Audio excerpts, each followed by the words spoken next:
Alright, what's up? What's going on, people of YouTube? It's your boy Noob Side about the Universal Gamer, aka M. Lee, the Hobby Collector. This will be going up on both my channels, my hobby channel and my gaming channel, just to get the word out there from final conclusions to my case. You know, for the people that don't know I told this story over and over. I know you guys already, a lot of you guys already heard this before, but I'll make a long story short. I got assaulted last year, December 14th. I got stabbed with a knife over some BS, you know. That kind of really didn't concern me, but it was part of my property that I needed back, and they had no reason to, you know, withhold my stuff and stuff like that. And it was over some BS, and it was somebody that was part of the family for a long time, which made it even worse and made the whole process more longer because of that in particular reason. The guy I got assaulted by was oh, and just to give you guys to make a long story short again, you know, if you want to know exactly what happened today without me giving detail, got a slap on the wrist. Slap on the wrist, slap on the hand, slap on the wrist, whatever they call it, don't matter. Pretty much he got 3 years probation. Whoop-de-doo.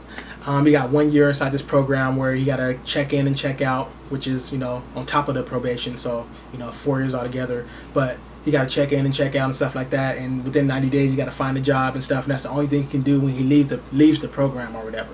You know, he's doing all kind of stuff inside there, drug tests, and he smokes weed, so I know he's going to fail that.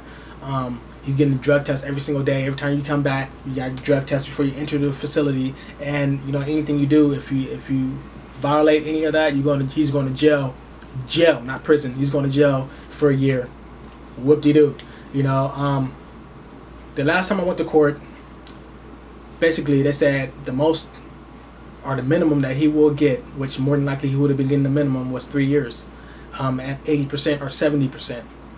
Then on parole for a little while. And the paper I got inside the mail a week ago said that stated that, just to let you know, the circumstances of, and give you an idea of the charges, or not really charges, but the sentence that he's going to get is going to be anything between 2 to 3 or 4 years in prison at 80%, and he's going to be on parole for 3 years. So we get to the court. I got my family with me, I got my friends with me, I got, you know, just a whole crowd with me and stuff, representing me and supporting me and making me more calmer. You know, I've been calm throughout this whole thing for a whole year almost, and you know, just making me more relaxed instead of nervous. And we gets there, you know, come to find out, that's what he got. He didn't get no jail. He didn't get no prison time. He's not even getting jail time. You know, unless he violates anything. But he's not getting no prison time, which if he's not getting no prison time, that means he's not going to be on parole. He's going to be on probation. You can't be on parole without going to prison. So, but he does get a strike. And I said that's the only justified thing that he got, that he deserved, a strike. Everything else is just BS. So they pretty much figured that, well, like Mr. Williams said, that this guy is like an uncle to him and stuff like that. So that's what we're going off of. It was somebody that he loved, and you know, we still feel that, you know, that's the main thing. He didn't really try and hurt him that bad and stuff like that, you know. And also we realized that Mr. McBride, which is his last name, you know, Mr. McBride, he's 45 years old with no criminal record. So we decided to give him, you know, a deal and give him a chance to clean himself up and stuff like that and learn from his mistakes, you know, by being inside a little cheesy program. You know, he's up there, he's showing no remorse. You know, he's smiling and smirking and stuff like that. It's a whole bunch of BS, man. And it's just funny, you know. It's funny to me, and I already know the system is cheesy. It's all about money. Whenever you break anything down, any problems that the world have, break it down to the number one thing. Break it down to the thing that cast the first stone. Money. It's always about money, no matter what it is. It's about money. The reason I got stabbed was about money. 50 fucking bucks, which I didn't even owe the dude. You know, and somebody else owe you 50 bucks over some, and you get mad at me because I want my prop. Come on now, it's funny to me. You know, I'm not even mad. I'm not even, you know, hurt. You know, it's just funny to me. And you know, God is dealing with it. I ain't tripping. You know, God got my back. You know, and I'm not just saying that just to say it. I know it. You know, I can feel it. And that said, so the lady, it was a lot of people out there, including the judge, was not happy, especially when I gave my statement and gave them more light on the whole situation. Even especially when I lifted up my shirt and showed the scars from my surgery and from the stabbing, you know, the whole courtroom got heavy. The whole courtroom just got melted. Like everybody was just like, their whole face just changed. And the lady that works there, they've been working with the DA and works inside the department, you know, the court system for 18 years. She went out her own way to help me out as far as getting my stuff paid and stuff like that, my medical bills, make sure that was taken care of. Like, some people just give you papers, okay, here, call this number. No, she went there, she sat down with me, she took me here, she even took me to go talk to, took us to go talk to the DA that was in charge of giving him that deal, you know, because when you get a deal, it saves the system money, so I don't have to worry about setting up these court dates and putting them inside prison, which takes money, you know. So money is a big factor, people. So, come to find out, you know, and I was weird. I'm like, hold on, he's 45 years old with no criminal background. He never did anything. That's wrong. I kind of remember some stuff, and so we finally she set us down with the DA, and my uncle was all telling them, he was like my road dog. We did everything together. We got into some bad stuff together. We both got felony charges from possession of drugs and stuff like that. That's on his record. We also, you know, he also had got in trouble back in such and such date. That's also on his record. So how does he not got a criminal background? So the DA guy, he's flipping through this files. He's like, oh, here it is right here. Yeah, he does have a record. All this time, for almost a whole year, a month and a half will make it a year. All this time I've been super calm. Not trying to retaliate, not trying to get payback or anything like that, because I'm not that kind of guy. But at that moment, when that, there's so many words I want to say right now, but I just can't. But when that dude said, "Oh, here it is, right here," the criminal background, and he had a thick paper of just criminal charges, misdemeanors, felonies, I went off on him. Like my uncle said, "Dude, you got a mouthpiece. I've never seen you talk like that before," you know. And I do got a mouthpiece on me. If you activate it, it's gonna chop your ass up. I put that damn DA inside the hot seat. His ass cheeks was just tight as hell. You can tell as he was just struggling, you know, because I was like, how the hell you going? And this was after, because I was already talking to him. I already had him in the hot seat already. I was like CSI on his ass. Like, I wish y'all had that recorded. I would have been laughing my ass off watching that. Y'all would have thought I was like on a movie or something. I was like chopping his ass up. Like, it felt like I was on a CSI episode or anything like that. I was like, okay, so you're telling me a guy without a criminal background, like a 45 years old, just because he doesn't have a criminal background, he's able to go out and stab somebody and get a slap on the wrist. A crime is a crime, no matter how it's committed. That's why so many teachers that's like old and stuff, raping these little kids and stuff like that, they get away with it and they finally get caught after all these years because they had no criminal background, so nobody looked at it. Nobody thought it was weird when little girls would stay after school for hours and stuff. Nobody thought it was weird when they would get inside their cars, priests at churches and stuff like that, all because they have a clean background and never had sex before and stuff like that. Don't nobody look at them when they do these little weird things. They get away. Those are the main people that get away. Also, family members that love each other, just because we love each other and stuff, and he was like an uncle to me and I love him, doesn't mean that it justifies what he done. Oh, he didn't try to do any harm. Those are the main ones that harm people. When kids get molested, it be the family members, the main ones, because, oh, he loves me and stuff like that. They have their mind controlled. A stranger that comes up and try and do that to somebody, they're not gonna have no mind control of you. Like an uncle or a dad or anything that raised that kid, it's like raising a puppy to do certain tricks. That puppy's gonna know what to do just by you doing something like that or like that. He knows to do a backflip because you raised him from the ground up. You got his mind controlled.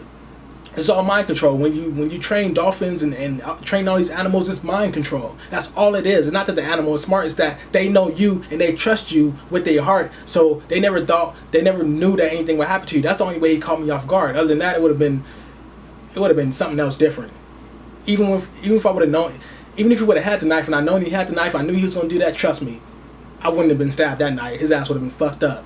And I've been careful with my words through this little, video, but I had to say that on that part. He would have been fucked up. And I guess he knew you never seen me fight before, but I guess he knew I had fighting skills. And he pulled a knife on me and stabbed me, and I wasn't even expecting that. Family members get into arguments all the time. I argue with my brother. I'm the oldest brother. My brother up under me and him get inside many arguments, and I beat his ass a couple of times and put him inside his place and let him know I'm big brother, and you don't know, it ain't about to happen like that. But at the same time, we never thought once to even stab each other or try and put each other in the hospital. Never. So with that said, people, I leave inside God's hand. I got better and bigger and better things to worry about. Life is going great for me. Even with that, I told God, if things don't go my way, hey, I'm not going to go crazy, but I'm going to say, I'm not going to curse you. I'm not going to, go crazy. Just accept it as what it is. You know what you're doing. You got a plan. Everything's going right. So thank you guys for watching. Thank you guys for your support through all these videos that I have made before. Some of them I took off or I put on private. But thank you guys for watching. Thank you for you guys' comments ahead of time, and for the people that you know that know that they've been there for me. Thank you. It really means something from the bottom of my heart. And you know, everybody got their things they go through. People go through more things than me. You know. So I'm real grateful to even still have my life, because I could be dead, and you know, my family could be dealing with that, also friends and stuff like that. I just feel sorry for the dude, because you know, he's gonna have to move somewhere else, and I'm not gonna do anything. I'm not gonna tell anybody to do anything. But there's so many people that knows my family in San Diego. That's just so stupid. And the same people that's real good friends with, was real good friends with him, has been real good friends with the family too. There's so many people in San Diego that knows. There's too many people in San Diego that know who that dude is, and that already wanted to do something to him based off who he did something to, you know. And I don't want to see anything happen to him. I said it right in the courtroom. I still love him. I forgive him. That doesn't mean I want to be around him. I don't have to be around him. I love him. I forgive him, you know. And that's that, you know. Go on about your life, I go on about my life and stuff like that, and it just sucks, you know. It really does sucks that it could be somebody sitting right next to you that can do some harm to you because you trust them with your life. So a lot of people, so all this little joking around that people be saying sometimes, I know it's joking, but you know, I take it seriously when you guys say, well, if that was me, I wouldn't have got stabbed, or if I was there, that wouldn't have happened to you. Trust me, when somebody has your heart and has your mind, and it's like that's what all your family members have. That's why you think when your family member get into a fight or something happened to them, you go crazy, you know. When you just land back with your guard completely down, not expecting nothing, you cannot tell me that this wouldn't happen. You never know what would happen these days, and that's what people need to know how to understand. You never know. So with that said, I don't want to take up too much of you guys' time with my sob stories. I know you guys probably don't mind. But yeah, I got some more packing to do. You guys know I'm moving. I can't wait to show you guys my new place, do it before and after. And for all the people that's going through stuff, stay up, stay out of trouble. And if you're going through something like me or worse than me or a little bit below what I'm going through, it doesn't matter. Use me as an example to, you know, learn how to walk through your pain. You know, don't let your pain make you do something stupid to where you mess yourself up, you know. So with that said, use me as an example. You know, I'm just glad. I thank God I got a positive head most of the time. But when you get me to that point to where I got something to prove to you, I'm gonna go off on you. And that's what I did to that DA. Like, he really had nothing to say. He was getting frustrated. I'm like, well, try and justify everything I just said, dude. I told him too. I got over 25 certificates and awards, all kind of letters of recommendations from teachers and stuff. And now I'll be inside voluntary programs through the summertime, even to this date. You know, I do all kind of stuff for the community and stuff like that. I got nothing in my background. I had one little misdemeanor, which was some BS, but that got expunged and taken away, and I didn't even make it to nowhere near the trial because it was some BS. But other than that, nothing on my background, nothing. You know, so you tell me I can go out and do a crime right now and get a slap on the wrist right now? He couldn't even say anything about that. I like try and justify anything I said. I said a lot more stuff than that, but you know, I can't remember everything I said. But you know, I chopped his ass up.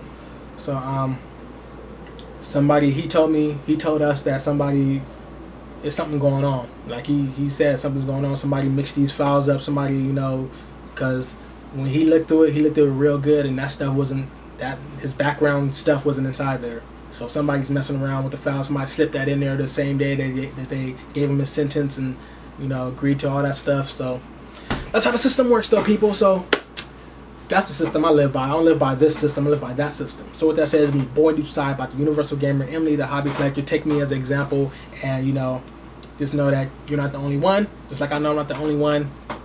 And I'm out. Peace.